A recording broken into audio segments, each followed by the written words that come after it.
Bienvenidos a mi canal. Somos Santiago de León Audio, un grupo de artesanos dedicados a la fabricación de altavoces de alta fidelidad. Este video es la segunda parte de la restauración y ajuste del túner estereofónico Yamaha modelo CT610 del catálogo de 1976.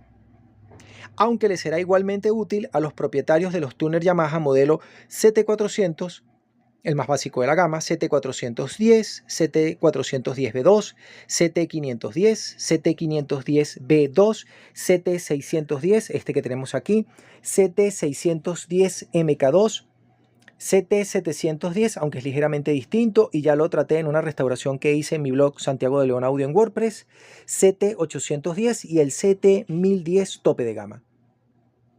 Por ejemplo, este Yamaha CT800, el CT600 y el CT1000 son completamente diferentes y habrá que dedicarles un video especial porque no comparten prácticamente ninguna parte del circuito porque el diseño es diferente. Pero este video también les servirá a los propietarios de los receiver estereofónicos CR420, 520, 620 y 820 porque comparten la sección de sintonía o son tan parecidas que la información será igualmente útil. Todos estos equipos comparten un diseño electrónico extremadamente sencillo y una implementación de una calidad que va de regular a buena. Pero la calidad de la recepción en todos los casos es muy interesante y son equipos fáciles de trabajar. Muy diferente, por ejemplo, lo que pasa con este receptor transoceánico Sony que les mostré en algún video anterior. Este es un equipo muy complicado.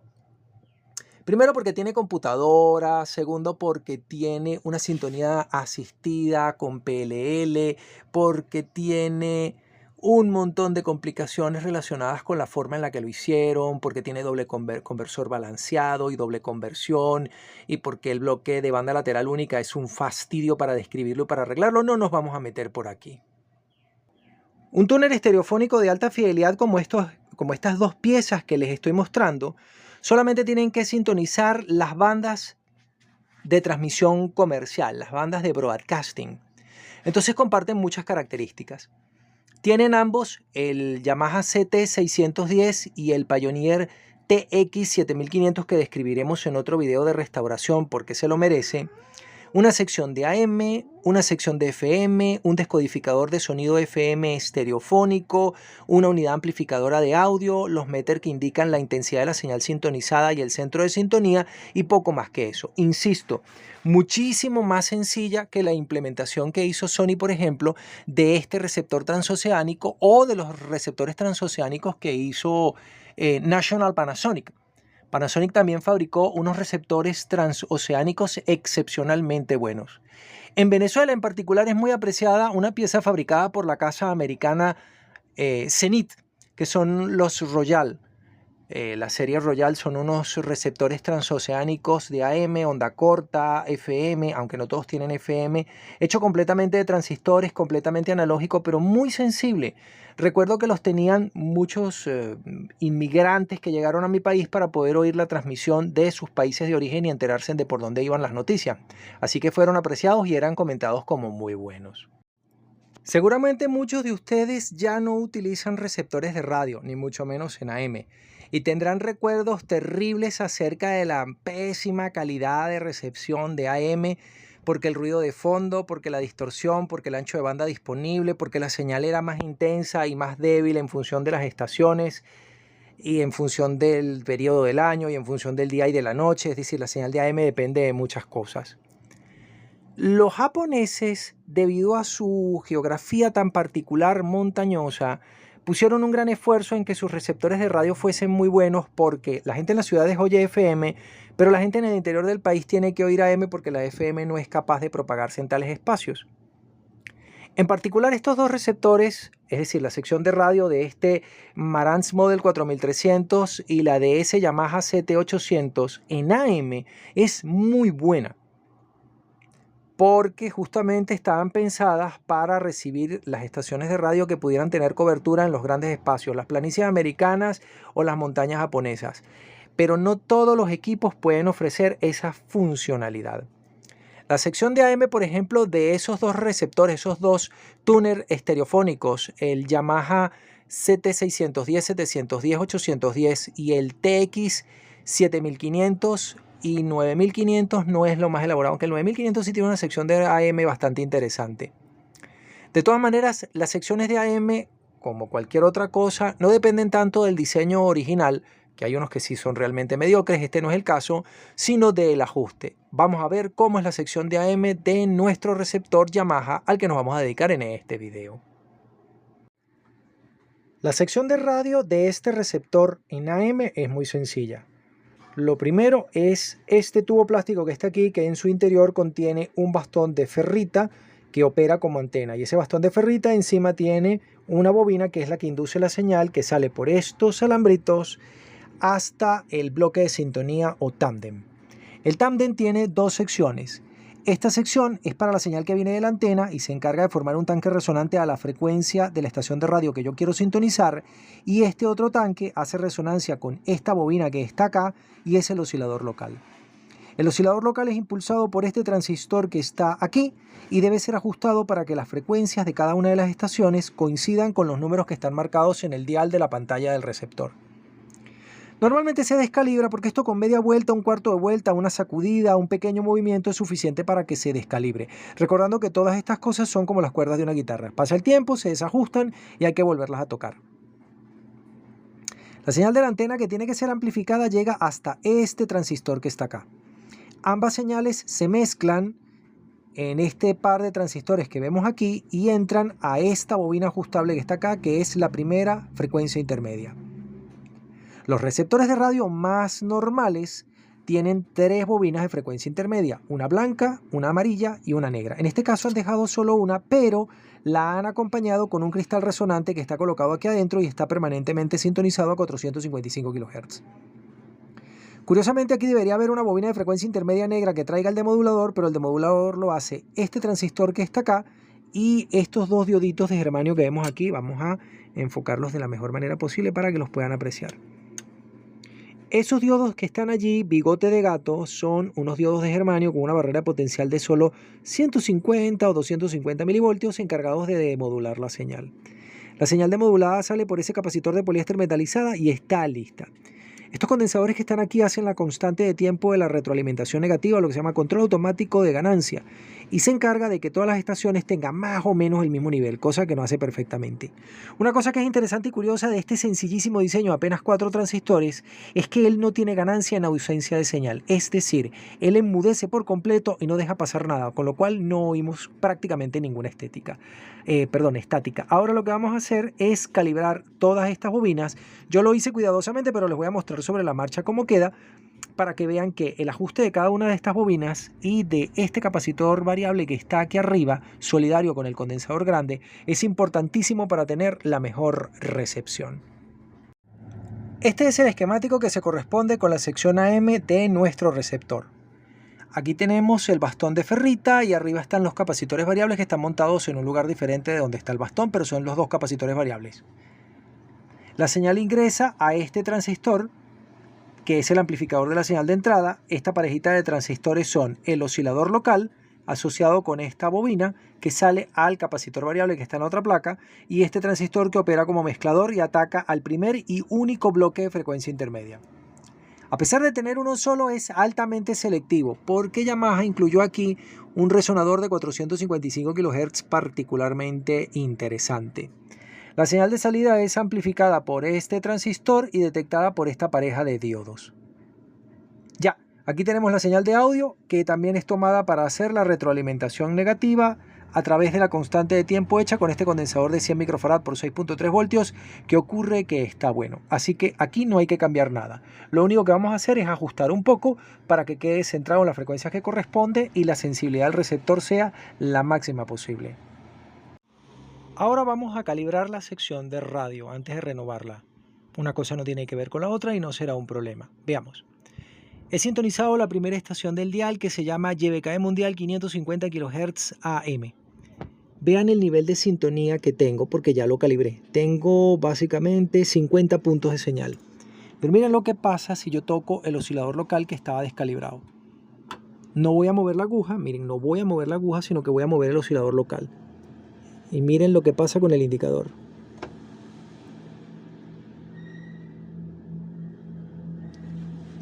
Miren, eso es lo que estoy moviendo. Estoy moviendo el oscilador local hasta que coincida. Esta es la primera cosa que se calibra, que la primera estación de radio coincida con el número que le corresponde. Afortunadamente este tuner tiene este indicador de nivel de señal, si no tenemos que improvisarlo con un multímetro y nos va a decir cuando está perfectamente calibrada el oscilador para que corresponda con la frecuencia que es. Solamente estoy tocando este oscilador, no he movido la aguja de sintonía. Miren esto. Vamos a ver si puedo enfocar las dos cosas al mismo tiempo. Yo lo veo difícil, pero de repente se puede ver. Miren. Mínima señal. La señal completa. Y después si sigo ajustando en esa misma dirección no tengo nada. Me devuelvo aquí hasta que me dé la nota musical que yo quiero.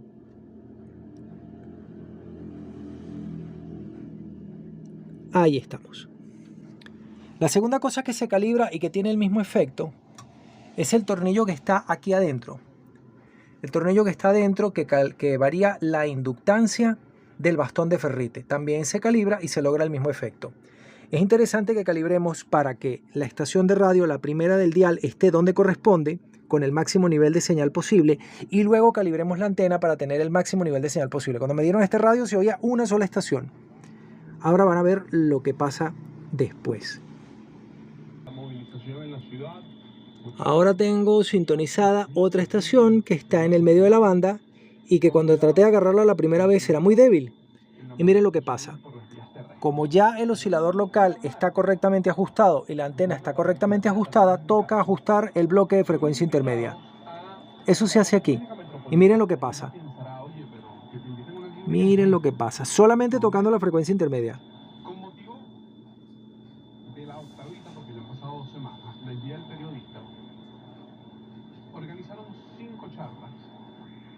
Aquí tengo el máximo nivel de señal, más o menos.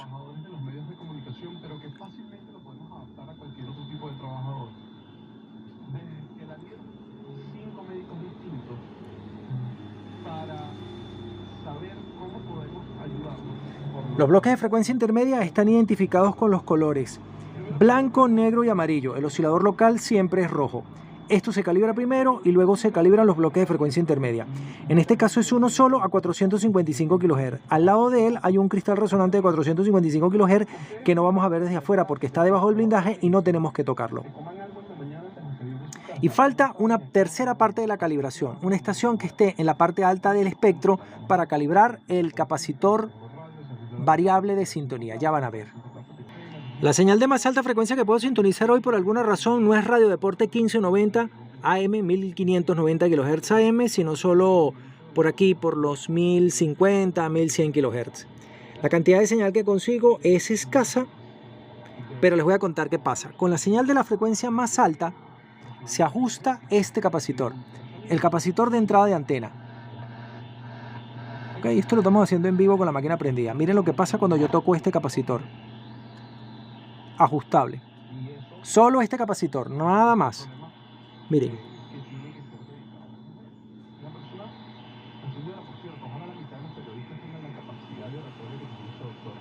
Allá va, no están viendo que el destornillador se mueve, entonces como que no.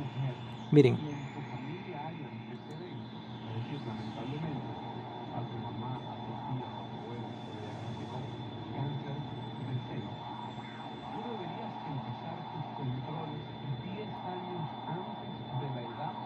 Este es el punto óptimo. Bien, ¿en qué consiste la calibración que acaban de ver? Buscamos la estación que esté más abajo del dial, la de la frecuencia más baja, activa en nuestra ciudad. Y ponemos la aguja encima de esa frecuencia en particular. Ponemos la bobina del oscilador local para que la señal salga y ajustamos la inductancia de la barra de ferrite que tiene aquí un tornillo, no sé si lo pueden apreciar, que también se tiene que ajustar de tal manera que consigamos el máximo de señal. Luego buscamos una estación que esté en lo más alto de la banda posible, preferiblemente la última. Con la última lo que vamos a hacer es ajustar el capacitor que está en paralelo con el variable principal para obtener el máximo nivel de señal. Y luego buscamos cualquier estación de radio, la más débil, la que tenga la señal más pequeña, pero que aún así la podamos captar, para ajustar el primero, el segundo y el tercer tanque de sintonías de frecuencia intermedia. Es decir, la primera FI, la segunda FI y la tercera FI, cuyos nombres en orden son blanco, amarillo y negro. En este caso hay una sola, pero en algún otro receptor de radio podrían haber 3. Los ajustes son de menos de un cuarto de vuelta y eso será suficiente para que volvamos a tener señal. Cuando este receptor me lo entregaron, no se podía recibir prácticamente en ninguna estación más que YBKE Mundial, que transmite con mucha potencia, pero el resto no estaba. Probablemente si tu receptor de radio solamente le alcanza para darte 1 o 2 estaciones, es que está terriblemente mal calibrado. Más vale una buena calibración que otra cosa. Noten ustedes que este circuito es muy sencillo. La recepción de AM la hacen solamente este pool de 4 transistores. Yo pensé que este transistor estaba gastado, que es el primero, el oscilador local, o el amplificador de entrada, que es el segundo transistor, debido a que no recibía señal. Hasta que me di cuenta que era otro problema. Estaba terriblemente mal calibrado este bloque. La calibración en FM es más complicada, ya vamos a ver de qué se trata. Ahora quiero mostrarles algo que lo han visto varias veces, pero que no les ha llamado la atención. Este es el tándem de sintonía, este es el bloque de sintonía de nuestro receptor. Para FM tiene un oscilador local, que es este capacitor, un primer bloque de sintonía y un segundo bloque de sintonía. La señal es sintonizada 2 veces. Y esto pasa en un montón de receptores básicos, de receivers y de tuners. Para AM, por ejemplo, se sintoniza la señal una sola vez y hay otro capacitor variable que conjuntamente con esta bobina forman el oscilador local. Entonces tenemos un oscilador local, un capacitor variable de entrada que resuena con esta bobina que está acá y sintoniza la señal una vez. En AM sintonizamos una vez, en FM sintonizamos 2 veces. Y los otros son los osciladores locales, de AM y de FM según sea el caso. Esto es un receptor de radio estándar, el más normal que vamos a conseguir, el que nos van a ofrecer casi todos los fabricantes. Esto mismo pasa con el Pioneer 7500, con el Pioneer 5500, 6500, con los receptores Pioneer SX 580, 680, 780, 880, es todo siempre así. Pero hay otra forma de hacerlo. Este es otro receptor de radio que veremos con detalle después, porque tiene mucho que decir. Pero ahorita vamos a hacer la comparación solamente con el tándem de sintonía. Y aquí pasan bastantes más cosas, fíjense ustedes. La señal en AM ahora es sintonizada una vez con un tanque formado por esta sección del capacitor variable y la bobina de sintonía, que es esta bobina que está acá. Es sintonizada una segunda vez por esta sección del capacitor variable y una bobina que está escondida aquí adentro, que seguramente es esta que está aquí. Y hay una tercera sección que es el oscilador local, con otra bobina que debe estar escondida aquí adentro. Entonces, ¿qué sucede? Que la señal la sintonizo 2 veces antes de pasarla a la sección de frecuencia intermedia, que tiene sus 3 bobinas de frecuencia intermedia. Pero en FM el proceso es bastante más complicado. En FM sintonizo la señal una vez junto con una bobina que está aquí adentro, sintonizo la señal una segunda vez con una bobina que está acá adentro, sintonizo la señal una tercera vez con una bobina que está aquí adentro y por último tengo el oscilador local con otra bobina que está aquí adentro. La señal es sintonizada 3 veces antes de pasar al bloque de frecuencia intermedia que está en esta tarjeta, está formado por estas 3 bobinas que podemos apreciar acá. Al sintonizar la señal más veces, el rechazo de la frecuencia imagen, la selectividad del receptor y la posibilidad de recibir señales más lejanas en comparación con otras señales que están más cerca pero que le son adyacentes es mejor. Por eso este receptor tiene este tipo de tándem de sintonía, porque intenta conseguir la mejor calidad de recepción posible. Los receptores buenos, como el Pioneer TX9500, el TX9900, los receivers grandes de Pioneer como el SX 1280, 1250, 980, 950 y este que por ejemplo es un tuner Yamaha, están hechos de esta forma para conseguir la mejor recepción posible. También hay algunas piezas de Sansui que han sido hechas de esta manera, pero requerimos un video aparte para poderles mostrar la diferencia. Desde Santiago de León de Caracas, saludos y suerte. Recuerden compartir mi material y que mi libro de alta fidelidad electrónica ya está disponible.